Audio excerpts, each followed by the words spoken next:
actually, this looks a little bit more realistic.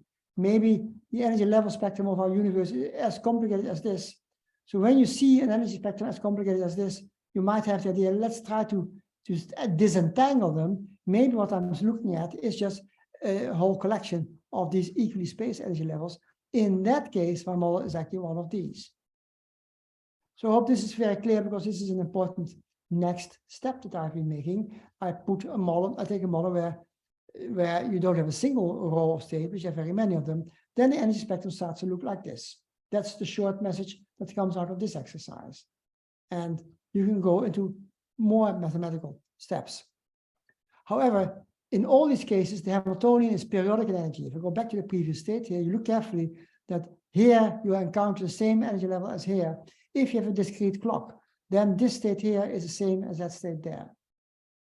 And what I'm saying in this part of my theory, I have a ground state, which people can call the vacuum. But if you have a finite clock that makes ticks, you also have the highest energy state. If you try to get higher, you encounter the original energy states again and again and again. So there's not only a vacuum state, there's a state I call the anti-vacuum. The anti-vacuum is the highest energy state. Now, it so happens that I've also been investigating black hole physics, where at some point, time turns around. So you go into a black hole, you go into a region where time runs backwards compared to what time does here. So if time runs backwards, the energy levels are also backwards. And so what was the vacuum state originally then becomes the anti-vacuum, the completely filled state. But Dirac encountered such a situation in his theory of electrons, that you can have the vacuum state for electrons, but you can also have a state where the whole system is completely filled with electrons. And he called that the full state. But here I'm saying you can have the same thing with the vacuum. There could be a completely filled state, which I call the anti-vacuum. I'm not going to use the anti-vacuum very much in this talk, but later you can imagine if we want to do the mathematics and want to extend our mathematical understanding as well as possible, you have to realize that many of your models will contain an anti-vacuum besides of the vacuum. And as I said just before, it's important in black holes, because in black holes, the time can switch to minus time and so on. So all the models I produce. Excuse me. Yes, go ahead. Excuse me. Could you tell me what is the essential difference between the ontological states and the quantum states? There are some essential difference there? There is no essential difference. Mathematically, you don't see the difference between quantum mechanics and this. So mathematically, I'm saying that the models I had before, this model is a deterministic model, because for every point here, you know exactly which other point to write at. But now I can take this deterministic model, I can diagonalize the evolution operator of this model, and I get an energy spectrum for its eigenvalues that looks like this. And you have to use this energy spectrum as if you are doing quantum mechanics. So what I'm saying now is, this is neither classical nor quantum mechanics. It's a model that you can write down classically in this notation. You can write down quantum mechanically in this notation. From a mathematical point of view, these models are identical. This model is that model, but I just wrote the energy eigenstates of it. That's all I've done. My claim is this is all you can do in quantum mechanics. If you do it right, you will find that our universe is a model of this sort. But I didn't tell you yet how to get this model. When you see the universe, what we know of the universe today is called the standard model of the elementary particles. That's the best way to describe the model.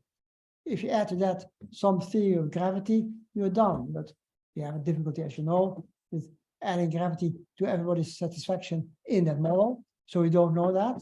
But we know the standard model pretty well. And we can give any graduate student the assignment, now derive what the standard model looks in this notation. The graduate student will probably come back empty-handed, saying, this question is too difficult for me. I don't know how to do it.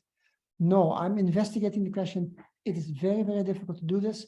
But in principle, it should be possible, because there's a lot of information in this line spectrum here. And I think that the information is just a hidden way to inform that this is the actual reality we are looking at. But it's important, and please keep asking such questions. Because, so I'm saying right now, there is no difference between classical theories and quantum theories, but that's because I have not yet. Excuse me, I have a question. Yes.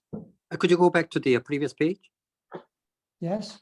Okay, This so here in deterministic cellular automata, can you jump from one, for example, in the inner circle evolution to outer circle among the different closed paths? Very good question again. Not without making a change in the theory. You can make a change to say if the particle ends up here, it doesn't continue to the next one here, but it jumps. And what you can do is you can make the jump dependent on where the other particles are. So if this particle sits here, and if this particle arrives here, then it jumps. If this particle sits somewhere else, it does not jump. Now I've made it fundamentally more complicated. It still is very simple from a quantum mechanical point of view. But also, then this would be the wrong model. I could then rewrite the model and say, now I have a very long periodic chain, but I still may have others which are shorter. The model will still look like this. So mathematically speaking, I haven't done very much. But again, your question is well posed, but please keep it, because I'm actually going to do this kind of exercise explicitly, just to explain how to come closer to a model of physics. So yes, I'm going to do that, what you say, but I haven't done it yet. It's again, something that has to be done with lots of care, as you might imagine. One more question, Professor. Yes. If you come back again to the previous slide, does it mean that when the particle goes in a certain circle, it jumps from one position to another is deterministic? But if it jumps to another circle, it is random, and we have to know what is probability. No, I'm not saying that. This model will always be deterministic. If I do as you say, if I say it jumps randomly, then I've deserted. Then I no longer have a deterministic theory, and I am after finding deterministic theories. My claim is every deterministic theory has basically this structure, because all I have to do is go on until I reach the point I've reached before. That point does not sit here, as you can clearly see. You can clearly see that because this model is very small. If I take a very, very big model, it's sometimes very hard to see whether I go back to a point where I've been before. Take the entire universe. The universe is not going to back to its Poincare cycle very quickly. So there we don't see this happening. But in smaller models, you see that after a certain amount of time, you go back to the same spot. But how particle knows that it should jump to the next position in the certain circle rather than jump into another one? When clock ticking, what should particle do from one state to another one? What the particle should do is written down in this picture. I can write it down in equations if I want. I can say I have an operator U which contains ones and zeros. It contains a 1 that tells you where the particle is going, contains a 0 if the particle is not going to that spot. Period. There's nothing more than 1 and 0 on this matrix. I can diagonalize that matrix, turn it into a Schrödinger equation, then that's the quantum model. There's no stochasticity anywhere. So in this model, every particle has a very precisely defined rule as to where it should go. It is only allowed to follow its line. It's not allowed to jump, not at this stage. I am going to consider jumps, however, but they're more technical than what you think. And at this stage, there's no jump, and so there's no stochasticity. But I can always introduce quantum superpositions of these states, and I say whenever I'm in a quantum superposition, I will stay in a quantum superposition forever. So both, if I have a superposition of two states, both states will evolve, but one will never come close to the other or take over or something. No, you will always keep the same superposition. So superpositions are relatively easy here. Also, handling probabilities is very easy in this model. We are not learning very much, however, not at this stage. But I have to do some more steps to explain to you how this can be made much more resembling real quantum mechanics. Okay, thank you. Next page, yes. Can I ask a question? Does each system have its own clock? Yes, so I do have a clock, but as you saw in one of the previous slides, I can take the continuum limit. Yes. then everything goes with a very smooth clock, as it were, and you don't notice the presence of the clock anymore. It doesn't change very much in the physics, because whether I have a circle without clocks or a circle that says tick, tick, tick, tick, tick, it doesn't make too much difference mathematically. So But looks as clock though it's not very expensive. Yes, but it looks as though each system has its own independent clock. yes.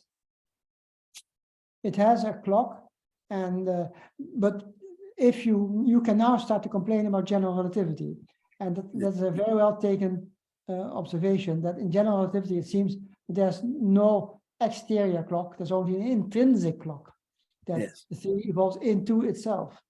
But you can try to define such an intrinsic clock. It's much more difficult to do. So yes, our land into such difficulties, particularly when we introduce gravity, we'll have to ask this question again and again and again. And but you're too quick in asking these questions. I'm not yet anywhere close to studying them. So